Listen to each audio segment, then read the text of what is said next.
नमस्कार दोस्तों, future topic study में आपका स्वागत है। जैसे कि मैंने पहले वीडियो में बताया था कि जो नोटिफिकेशन संख्या था वहाँ पे 1466 में मैंने बताया था कि डीबी के लिए डेट जो है वो जारी कर दिया गया है। सभी मित्रों में खुशी की बात है, सभी को बधाई, कांग्रेचुलेशन सभी साथियों को जिनका भी स्कूटनी में नाम आया था, और उम्मीद है कि उनका डीबी में भी नाम जरूर आएगा।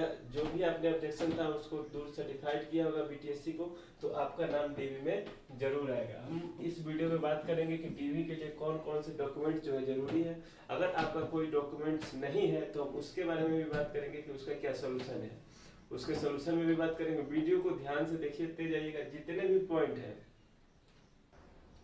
और जो एक्सपीरियंस को लेके बवाल मचा के रखा गया था कि पे स्लिप चाहिए, वो चाहिए, क्या स्लिप चाहिए, यहाँ से चाहिए, वहां से बनाना चाहिए, इसके लिए हमारे तरफ से, हमारे पूरी टीम की तरफ से, राजेश सर की तरफ से जितने भी कॉल अटेंड किए गए तो उन्हें बताया गया कि आप धैर्य बनाए रखिए। अगर आप सही है तो आपको कोई रोकने वाला नहीं है। विपक्ष जो है, दूसरा पक्ष जो है, भर्ती पर रोक लगाने वाले जो है, वो देखिए अब शांत हो गए। कैसे वो चाहते थे कि किसी मुद्दे की तरफ से इनको भड़का देना है और ये भर्ती को रुकवा देना है, लेकिन हमारे चैनल की तरफ से पूरा सपोर्ट किया गया। लेकिन आप लोग हमें सपोर्ट नहीं करते हैं, यही दुख की बात है। आप लोग भी सपोर्ट कीजिए और अपने जितने भी अनुदेशक मित्र हमें देख रहे हैं, हम कहेंगे कि आपको जहाँ भी पढ़ाते हैं अपने स्टूडेंट से कहिए कि हमारे मित्र का चैनल है, सब्सक्राइब करें। जैसे आप हमारे मित्र हैं, आप अपने स्टूडेंट से कहिए कि इनका सब्सक्राइब करें, आप हमें सपोर्ट करें। इस वीडियो में हम पूरा डिटेल से बात करेंगे कि क्या क्या डॉक्यूमेंट जरूरी है। जो भी छूटेगा कमेंट कीजिएगा, आपको जरूर। पिछले वीडियो में भी कमेंट आया था तो मैंने लगभग का जवाब दे ही दिया है, और जो भी रह जाएंगे सब मैं बता दूंगा। तो ये नोटिफिकेशन आपको व्हाट्सएप या टेलीग्राम ग्रुप से मिल जाएगा, आप कहीं से भी ले सकते हैं आप हमारे, या फिर बीटीएससी होम पेज जाएंगे, वहां से लेटेस्ट अपडेट से ये दो, आज के डेट में 2 पीडीएफ मिलेगा आपको, वहां से भी आप पीडीएफ आपको मिल जाएगा। तो ये नोटिफिकेशन बताया जा रहा है कि अभ्यर्थियों के दस्तावेज डॉक्यूमेंट वेरिफिकेशन में आमंत्रित किए जाने वाली सूचना और निर्देश के लिए ये पीडीएफ दिया गया है। इसमें बताया गया है कि 7/23 से 36/23 के अंतर्गत योग मतलब कि जो स्कूटनी में योग पाए गए हैं, योग्य अभ्यर्थियों की नियुक्ति और योग के लिए एक नोटिफिकेशन जारी किया गया था। प्राप्त आपत्तियों के निष्पादन के उपरांत ये जो है वो डीबी लिस्ट जो है 12/7/24 से 2 पाली, प्रथम पाली 10 से 1:30 बजे तक एवं द्वितीय पाली 2:30 बजे से शाम 6 बजे तक Bihar BTSC 19 Harding road Patna में संभावित है। दस्तावेज सत्यापन डॉक्यूमेंट वेरिफिकेशन में आमंत्रित अभ्यर्थियों की सूची आपको एप्लीकेशन नंबर को लॉगिन करके, जैसे आपने ऑब्जेक्शन किया था वैसे ही लॉगिन करके आपको देखने को मिलेगा, जो कि है एडमिट कार्ड वेरिफिकेशन के लिए आपको वहीं से पता चलेगा। ठीक है, और हम बात कर लेते हैं। कमेंट आया था कि अब हमारे दोस्तों का ये प्रश्न था कि जो है कॉल लेटर हमें कैसे मिलेगा डीबी के लिए। तो डीबी के लिए देखिए, यहाँ से ये पॉइंट ध्यान से देखिएगा। इसमें बताया गया है कि डॉक्यूमेंट वेरिफिकेशन है तो अभ्यर्थियों की सूची प्रकाशित हो, जो लिस्ट जो प्रकाशित होगा आमंत्रित अभ्यर्थियों द्वारा आयोग के वेबसाइट अथवा इतना पर जाकर एप्लीकेशन नंबर से रजिस्टर्ड मोबाइल नंबर और डेट ऑफ बर्थ डाल के, जैसे आपने स्कूटनी के टाइम लॉगिन किया था वैसे लॉगिन करके आपको ओटीपी मिलेगा। ओटीपी से लॉगिन करके आप कॉल लेटर को डाउनलोड कर सकते हैं। ऐसे आपका कॉल लेटर डाउनलोड हो जाएगा, लेकिन अभी ये फिलहाल नहीं होगा। हो सके तो 1-2 दिन में देखने को मिल जाए, तो उसके लिए थोड़ा सा वेट करना पड़ेगा हमें। चलते हैं नेक्स्ट पॉइंट की तरफ। देखिए यहाँ पे बताया गया है कि कॉल लेटर के बिना दस्तावेज सत्यापन हेतु आयोग के परिसर में प्रवेश की अनुमति नहीं मिलेगा। अगर आपके पास कॉल लेटर नहीं है तो प्रवेश की अनुमति नहीं दी जाएगी। आमंत्रित किए जाने वाले अभ्यर्थियों को सूचित किया जाता है कि वे अपने एप्लीकेशन नंबर के अनुसार दस्तावेज सत्यापन हेतु निर्धारित तिथि और समय पर ही पहुंचे। आपको जो डेट मिलेगा उसी डेट पर पहुंचना है, एवं आवेदन पत्र के साथ संलग्न सभी प्रमाण पत्र, जितने भी आपने डॉक्यूमेंट लगाया है, स्वयं अभिप्रमाणित मतलब कि सेल्फ अटेस्टेड छाया प्रति, आवेदन पत्र की डाउनलोड प्रति, तो इसका नीचे लिस्ट वाइज दिया गया है। सत्यापन हेतु प्रमाण पत्रों के मूल प्रति मतलब कहने का मतलब है कि आपको ओरिजिनल लेके जाना है। और भी देखिए इम्पोर्टेंट जो बात है यहाँ पे बताया गया है, यहाँ पे ध्यान से देखेंगे हम। यहाँ पे संभावित तिथि से दस्तावेज सत्यापन में आने वाले अभ्यर्थियों को लिए दिशा निर्देश दिया गया। ये पॉइंट जो है एकदम इम्पोर्टेंट है वीडियो का, इसको एकदम ध्यान से देखना है आपको। पहला पॉइंट है ऑनलाइन आवेदन पत्र में इंगित प्रविष्टि के अनुसार अभ्यर्थी को चेकलिस्ट प्रपत्र में वर्णित सभी प्रमाण पत्र जितने भी प्रमाण पत्र है कि मूल प्रति एवं सभी प्रमाण पत्रों की 2 फोटोकॉपी। एक तो मूल प्रमाण पत्र हो जाएगा, देखिए यहाँ पे कहा गया मूल प्रमाण पत्र ले जाना है, और जो है एक सेट तो ये रहेगा, 2 सेट जो है जीरोक्स लेके जाना है, फोटोकॉपी ले जाना है, वो भी अभिप्रमाणित 6 प्रति आपको ले जाना है। दूसरा पॉइंट कह रहा है, दूसरा दस्तावेज सत्यापन डॉक्यूमेंट्स वेरिफिकेशन के दौरान निम्नलिखित प्रमाण पत्रों का मूल से सत्यापन कराया जाना है, जिसकी विस्तृत जानकारी नीचे दिया गया है। क्या क्या है चलिए भाई उसको हम देख लेते हैं। पॉइंट ये एकदम इम्पोर्टेंट है, जितने पॉइंट है एक इम्पोर्टेंट है। यहाँ देखिए क्रम संख्या प्रमाण पत्र को क्या क्या होना चाहिए। पहला नंबर मैट्रिक का प्रमाण पत्र, मैट्रिक का अपना मार्कशीट सर्टिफिकेट ले लेना है, और मूल प्रमाण पत्र जो भी आता है इसका जो 2 साल बाद आता है सब आपको ना ले लेना है मैट्रिक वाला। ठीक, प्रमाण पत्रों के निर्गत होने का अंतिम तिथि कटअप तिथि यहाँ पे दिया गया है, इसका नहीं है, बाकी का दिया जाएगा। देखिए निवास प्रमाण पत्र जो कि है आपका ले लेना है। अगर आप बिहार की जो निवासी है उनके लिए आधार स्टिक का नहीं लगेगा। फोटो युक्त पहचान पत्र, इसमें आपका आ जाएगा आधार कार्ड, पैन कार्ड, डीएल वगैरह, जो भी वोटर आईडी ले सकते हैं।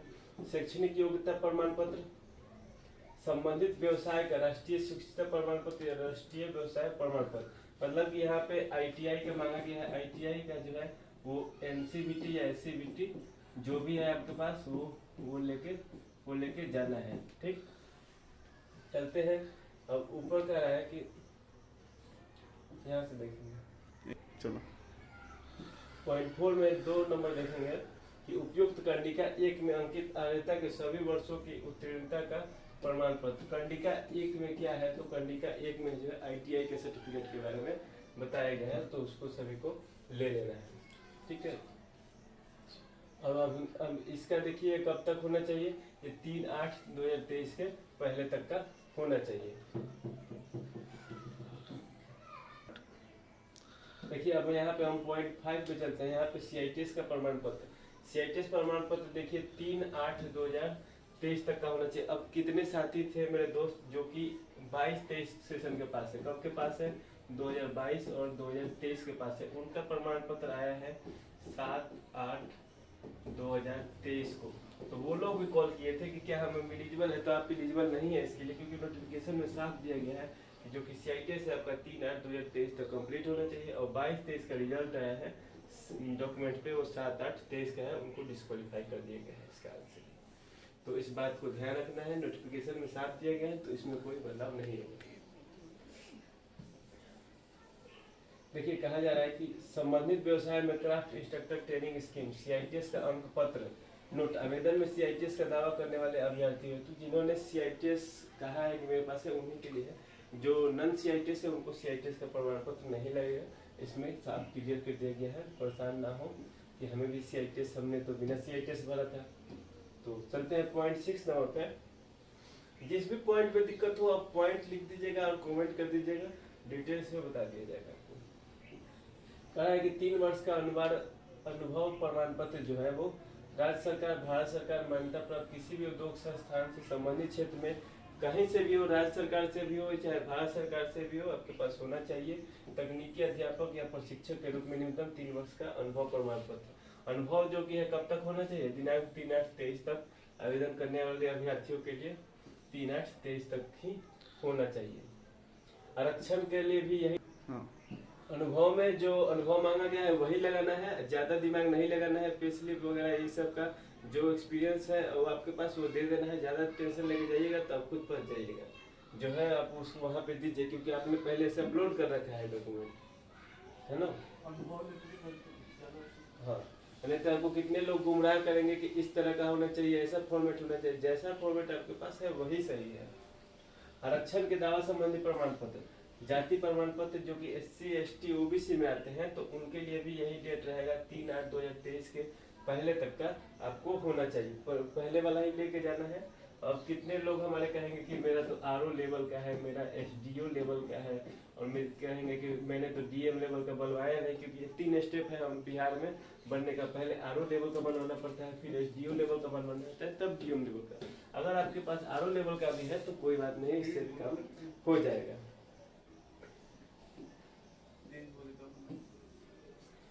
देखिए अब हमें जाति प्रमाण पत्र का हो गया। अब यहाँ पे देखेंगे कि जाति प्रमाण पत्र किनके लिए है, तो जिन्हें कोटि कोटि मतलब आरक्षण का जो दावा कर रहे हैं कि हमें छूट चाहिए ओबीसी एससी एसटी या फिर ईडब्ल्यूएस कैंडिडेट के लिए, तो ये उनके लिए, जनरल वालों के लिए कोई मतलब नहीं है कि आरक्षण से।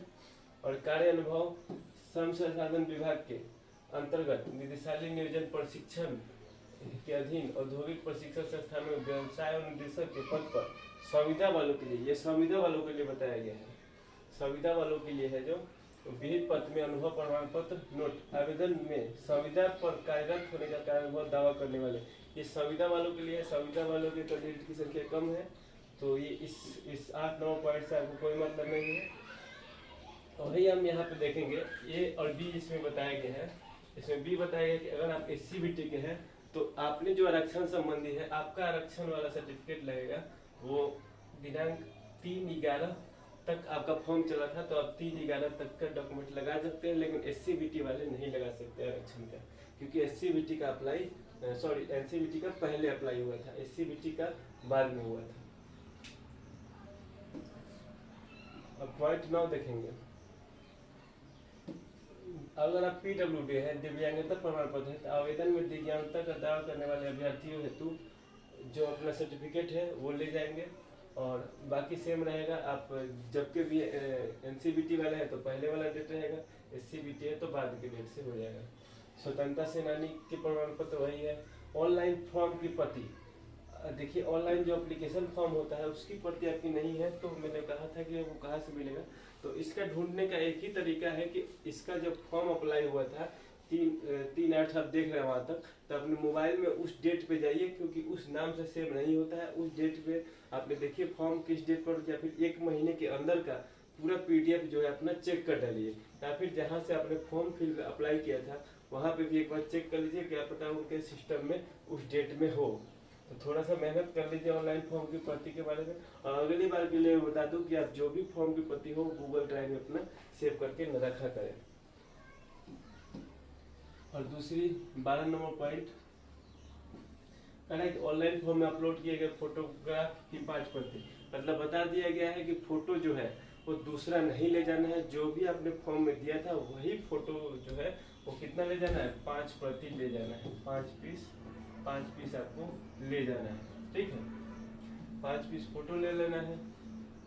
अब नेक्स्ट हम बात करेंगे, फोटो हो गया, फॉर्म हो गया, फोटो हो गया। अब यहाँ देखिए कंप्यूटर बेस्ड टेस्ट CBT के एडमिट कार्ड, जो आपने CBT दिया था उसका जो है एडमिट कार्ड परीक्षा केंद्र में इन्विजिलेटर द्वारा हस्ताक्षरित होना चाहिए। ऐसा नहीं कि अपने मोबाइल में रखा हुआ है और उसी को प्रिंट करा के लेक्चर, वैसा नहीं, जो आपने एग्जाम सेंटर पर ले गए थे इन्विजिलेटर द्वारा साइन किया गया है वो एडमिट कार्ड की प्रति, एडमिट कार्ड है ओरिजिनल मूल रूप में आपका होना चाहिए।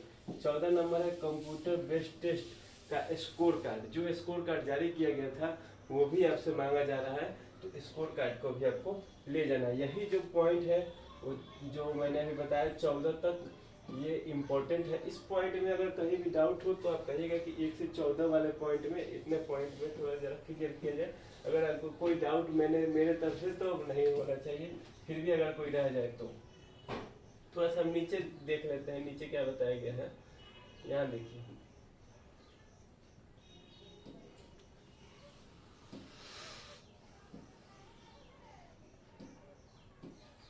अनिवार्य शैक्षणिक योग्यता प्रमाण पत्र, अंक पत्र, मार्कशीट वगैरह, अनुभव प्रमाण पत्र, दस्तावेज सत्यापन में प्रस्तुत अगर आप नहीं करते हैं तो आपको जो है अयोग्य करार दिया जाएगा। क्या कर दिया जाएगा? अयोग्य करार कर दिया जाएगा। फिर कहा जाए विज्ञापन के कंडिका 1-1 में अंकित शैक्षणिक अर्हता संबंधित व्यवसाय या राष्ट्रीय शिक्षिता, मतलब कि ITI का जो प्रमाण पत्र है, इतर जो शैक्षणिक योग्यता रखते हैं, मतलब कि जो भी ITI का प्रमाण पत्र है, इतर मतलब कि अलग का आप योग्यता रखते हैं, आपने फॉर्म भर दिया है तो भी आपको जो है अयोग्य करार दिया जाएगा। फिर कहा जा रहा है विज्ञापन की तालिका 1-2 में एक्सपीरियंस की बात की गई है, तो उसके अंतर्गत कार्य अवधि की गणना जो है वो कब तक की जाएगी? 4/7/2023 तक का ही एक्सपीरियंस आपको मान्य किया गया है। कब तक का मान्य किया गया है? 4/7/2023, ठीक है। नेक्स्ट बात कर लेते हैं वीडियो को सभी दोस्तों से उम्मीद है कि वीडियो आप जरूर लाइक करें और चैनल को सब्सक्राइब करें और आपके जितने भी स्टूडेंट हैं शेयर करके आप हमें सपोर्ट करें। विज्ञापन के कंडिका 1-2 में वर्णित अनुभव के अंतर्गत संबंधित उद्योग में कार्यरत नहीं होने अथवा संगत तकनीक अध्यापक ने अगर जो भी प्रमाण पत्र दिए उसमें कार्यरत नहीं होने अथवा संबंधित उद्योग के सरकार के उद्योग के रूप में मान्यता नहीं है तो वैसे अनुभव प्रमाण पत्र को अमान्य करार दिया जाएगा। ऐसा भी स्कूटी में आपने देखने को मिला ही होगा कि बहुत से रिजेक्ट किया गया था और सभी ने अपना जो है वो ऑब्जेक्शन किया हुआ था। ठीक है, पॉइंट नंबर 7 को लेते हैं। तो यहाँ पे विज्ञापन के कंडिका 1-3 एवं 3-2 1-3 एवं देखिए 1-3 क्या है तो इसमें CITS का जिक्र किया गया है। 3-2C में भी CITS के बारे में बताया गया है। संबंधित व्यवसाय में CTI का प्रमाण पत्र, राष्ट्रीय व्यवसायिक प्रमाण पत्र, जो परीक्षण NCVT द्वारा निर्गत प्रमाण पत्र दस्तावेज सत्यापन हेतु प्रस्तुत नहीं करने पर, देखिए अगर कहा जा रहा है इसमें कि अगर आपने CITS का प्रमाण पत्र प्रस्तुत नहीं करते हैं उसके इतर, देखिए इतर मतलब कुछ अलग प्रस्तुत करते हैं तो आपको जो है अधिमान्यता का दावा अमान्य कर दिया जाएगा, मतलब कि आपको अयोग्य करार दिया जाएगा। अब देखिए यहाँ पे 8 के हैं 3 का 2, 8 के 3-2 है, 8 का 3-2 ये जो है वो संविदा कर्मचारियों के लिए है और ये भी पॉइंट 9 जो भी है वो संविदा कर्मचारियों के लिए है। यहाँ पे जो है ये भी जो है 3 के 3 में है, यहाँ पे जो संविदा कर्मचारी का है। और देखिए ये 11 नंबर, यदि अभ्यर्थी आरक्षित पद के लिए दावा करते हैं तो डॉक्यूमेंट वेरिफिकेशन के समय SC/ST के मामले में स्थायी अधिनिवास अंचल के राज्य सरकार द्वारा अधिसूचित सक्षम अधिकारी द्वारा, अंचल मतलब हो जाता है आपका RO लेवल का हो जाता है, स्थायी निवास प्रमाण पत्र जमा कर मूल प्रति से सत्यापन कराना अनिवार्य होगा, अन्यथा अभ्यर्थी को आरक्षण का लाभ नहीं दिया जाएगा। मतलब कि जो है आपको रेसिडेंटल सर्टिफिकेट चाहिए, जो भी यहाँ के निवासी होने का दावा करेंगे छूट का, उनको जो है ये सर्टिफिकेट चाहिए, मतलब कि रेसिडेंटल आवासीय सर्टिफिकेट। ठीक है, पॉइंट 11 हो गया। पॉइंट 12 लेंगे। पिछड़ा वर्ग के लिए भी कहा जा रहा है, पिछड़ा वर्ग की स्थिति में सामान्य प्रशासन विभाग बिहार पटना के पत्रांक इतना में दिनांक 8/3/11 एवं ये आलोक में बिहार सरकार विहित में अपने स्थायी अधिनिवास अंचल से बना होना चाहिए और सक्षम पदाधिकारी द्वारा निर्गत क्रीमिलियन है NCL जो कि OBC वालों का आपको पता है NCL लगता है, तो NCL जो है वो अंचल अधिकारी द्वारा यहाँ पे बना होना चाहिए, क्लियर कह दिया गया है और अन्यथा आपको लाभ नहीं दिया जाएगा। और इसका जो है मूल प्रमाण पत्र ले जाना है। अब ये देखिएगा पॉइंट,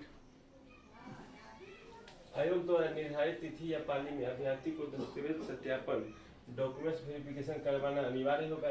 डॉक्यूमेंट सत्यापन में अनुपस्थित अभ्यर्थी को, अगर आप डॉक्यूमेंट वेरिफिकेशन में उपस्थित नहीं होते हैं तो पुनः दस्तावेज सत्यापन करने का कोई दावा मान्य नहीं किया जाएगा। लाइफ का सवाल है तो आपको छोड़ना नहीं है, आपको उपस्थित जरूर होना है, चाहे कोई भी मुसीबत आ जाए।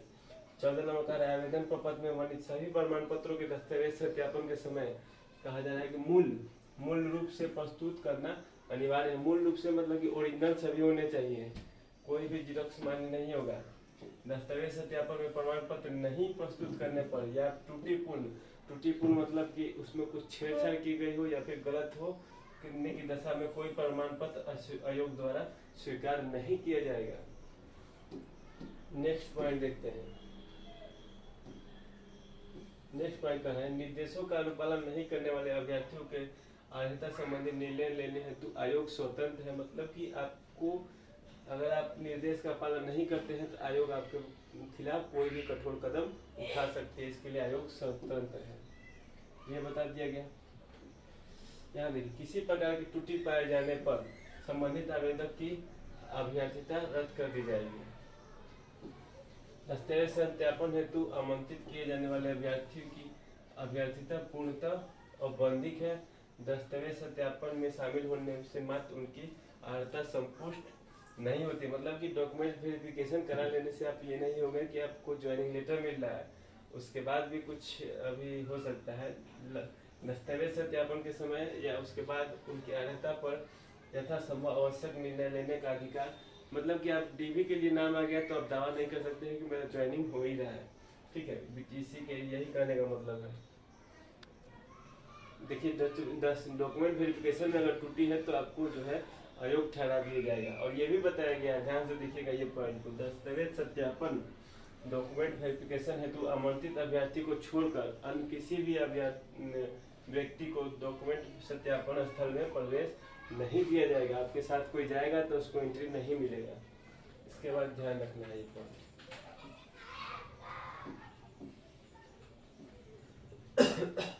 लास्ट पॉइंट है, आप लोग वीडियो को जरूर लाइक कर दीजिएगा, अपने दोस्तों के साथ शेयर जरूर कीजिएगा और अपने जितने भी आपके स्टूडेंट हैं उनसे कहिएगा कि सर का चैनल है, मेरे दोस्त का चैनल है, सब्सक्राइब कीजिए आप लोग। ठीक है, अभ्यर्थियों को यह सलाह दी जाती है कि आयोग द्वारा जब भी इस संबंध में समय समय पर कोई सूचना आयोग के अधिकृत वेबसाइट को प्रकाशित की जाती है, मतलब कि जो भी सूचना आती है वेबसाइट पर उसका ध्यान से अनुपालन रखते हुए इसके लिए अलग से कोई व्यक्तिगत सूचना नहीं देने के बिंदु पर निर्णय लेने हेतु आयोग स्वतंत्र होगा। मतलब कि आपको पर्सनल सभी जानकारी नहीं दिया जाएगा। जैसे ये नोटिफिकेशन है वेबसाइट पर पब्लिश कर दिया गया है, इस बात को आपको वेबसाइट चेक करते रहना है।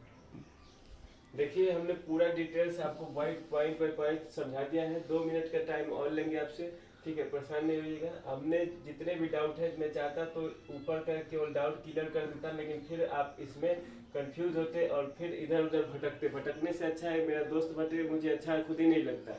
ठीक है, जितने भी डाउट है लगभग क्लियर कर दिया गया है। बाकी कमेंट से जो आपका डाउट आपके मन का रहेगा वो भी क्लियर कर दिया जाएगा। लेकिन आपसे एक रिक्वेस्ट है, मेरे सभी दोस्तों से, इंस्ट्रक्टर भाइयों से, साथियों से अनुरोध है कि आप लोग तो एक तो चैनल को सब्सक्राइब किए तो आपका बहुत बहुत धन्यवाद। और जितने साथी नहीं किए उनको सब्सक्राइब कराइए और आपके जितने भी छात्र हैं उनको भी हमारे साथ जोड़िए कि आप अगर सफलता पाना चाहते हैं तो इनके साथ जुड़े और अपने लाइफ में ऊंचाइयों को प्राप्त करें। और ठीक है, और यही उम्मीद रखते हैं कि आप भी हमारा साथ देंगे। पूरा पॉइंट को देखिए, पूरा एक से आपको तो एक पॉइंट की जरूरत होगी, लेकिन यहाँ से पूरा पीडीएफ को ऊपर तक पढ़ना और समझना और आपके साथ शेयर करना। आपकी जल्द से जल्द ज्वाइनिंग मिले यही कामना करते हैं वीडियो देखने के लिए।